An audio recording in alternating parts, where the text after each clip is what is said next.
Dalam kegiatan tertentu, kita memerlukan dokumen dan akses pribadi seperti ijazah yang memerlukan sidik jari sebagai bukti autentik kepemilikan kita.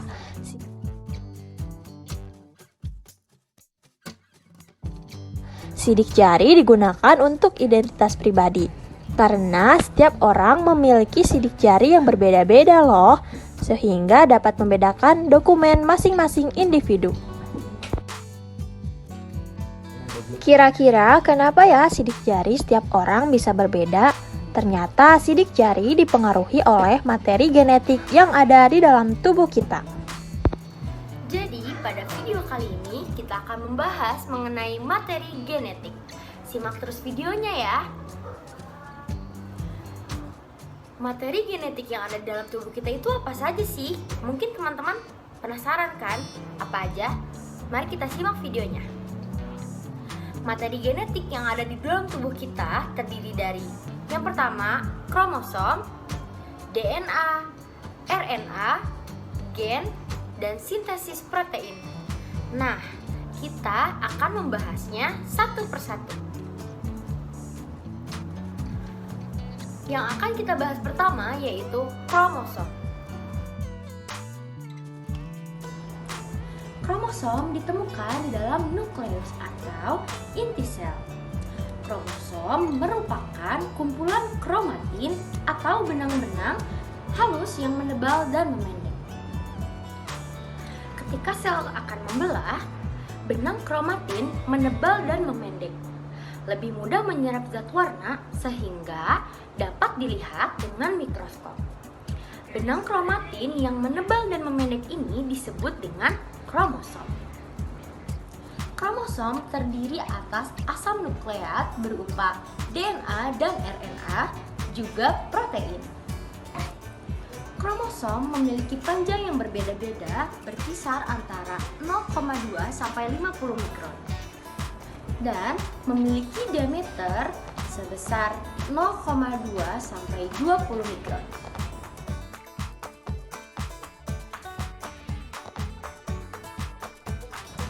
Struktur kromosom terdiri atas lengan dan sentromer. Sentromer berbentuk bulat dan tidak mengandung DNA. Matriks dan telomer berfungsi untuk menjaga DNA agar tidak terurai. Lengan kromosom mengandung kromatid atau chromonema yang berbentuk pita spiral. Kromomer merupakan penebalan dari chromonema. Selain itu, pada ujung kromosom terdapat satelit yang berbentuk bulat. Berdasarkan fungsinya, kromosom dapat dibedakan menjadi kromosom autosom dan kromosom gonosom. Kromosom autosom merupakan kromosom sel tubuh, sedangkan kromosom gonosom merupakan kromosom sel kelamin. Autosom berperan untuk menentukan ciri-ciri tubuh, bersifat diploid dan mengalami pembelahan yaitu mitosis. Jumlahnya yaitu 2 kali dibanding gonosom. Sedangkan gonosom berperan menentukan jenis kelamin, bersifat haploid dan mengalami pembelahan yaitu pembelahan meiosis. Jumlahnya yaitu setengah dari autosom. Berdasarkan letak sentromernya, kromosom terbagi menjadi 4. Yang pertama adalah metasentrik. Metasentrik, sentromer berada di tengah lengan, sehingga lengan kromosom sama panjang. Submetasentrik, sentromer berada di tengah. Akosentrik, sentromer berada di hampir menuju ujung kromosom. Nah, yang terakhir adalah telosentrik. Telosentrik, sentromer berada di ujung lengan. Dalam sel tubuh kita terdapat sepasang kromosom yang bersifat haploid yang berasal dari induk betina atau ovum dan induk jantan atau sperma. Kromosom yang berpasangan ini disebut kromosom homolog atau yang memiliki struktur yang sama. Dalam sel tubuh manusia terdapat 23 pasang kromosom sehingga rumus kromosomnya yaitu 22AA ditambah XY atau XX.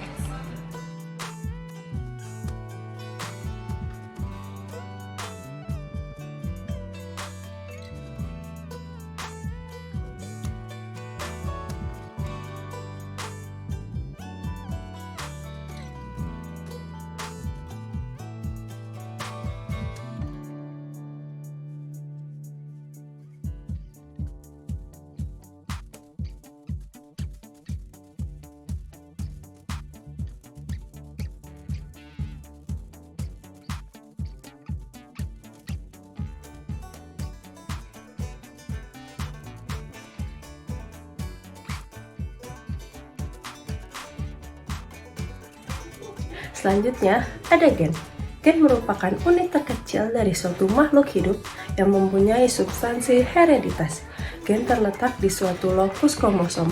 Gen memiliki ukuran 4-8 mikron, serta gen terdiri dari protein dan asam nukleat yang terdapat di DNA dan RNA.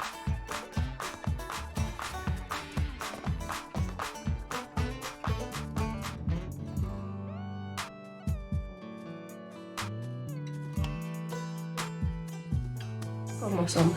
Gen memiliki ukuran 4-8 mikron, serta gen terdiri dari protein dan asam nukleat yang terdapat di DNA dan RNA. Gen-gen yang menempati lokus yang sama pada setiap kromosomnya disebut alel. Alel mempunyai sifat yang sama atau berlawanan pada setiap sifat tertentu.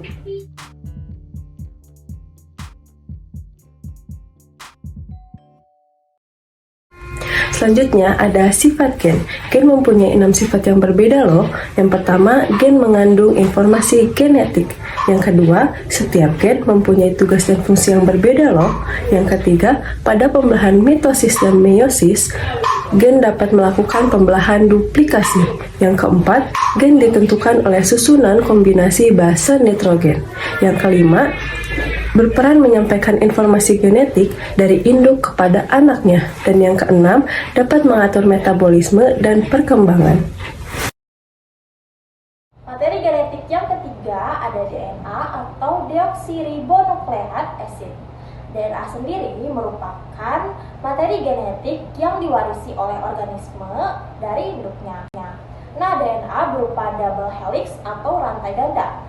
DNA sendiri bersifat heterokatalitik atau membentuk RNA melalui sintesis protein, dan autokatalitik atau melakukan replikasi sehingga menghasilkan DNA baru.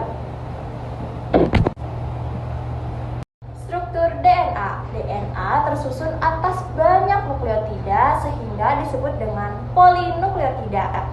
Setiap nukleotida terdiri dari gugusan gula pentosa, yaitu deoksiribosa, asam fosfat, penghubung dua gugusan gula, dan basa nitrogen, yaitu adenin dan guanin dari golongan purin, serta sitosin dan timin dari golongan pirimidin. Dalam rantai DNA, sitosin atau C selalu dihubungkan dengan guanin, yaitu G, oleh 3 ikatan hidrogen. Dalam rantai DNA, nah, supaya lebih jelas, teman-teman bisa melihat tulisan di samping ini ya. Sekian video dari kami, terima kasih.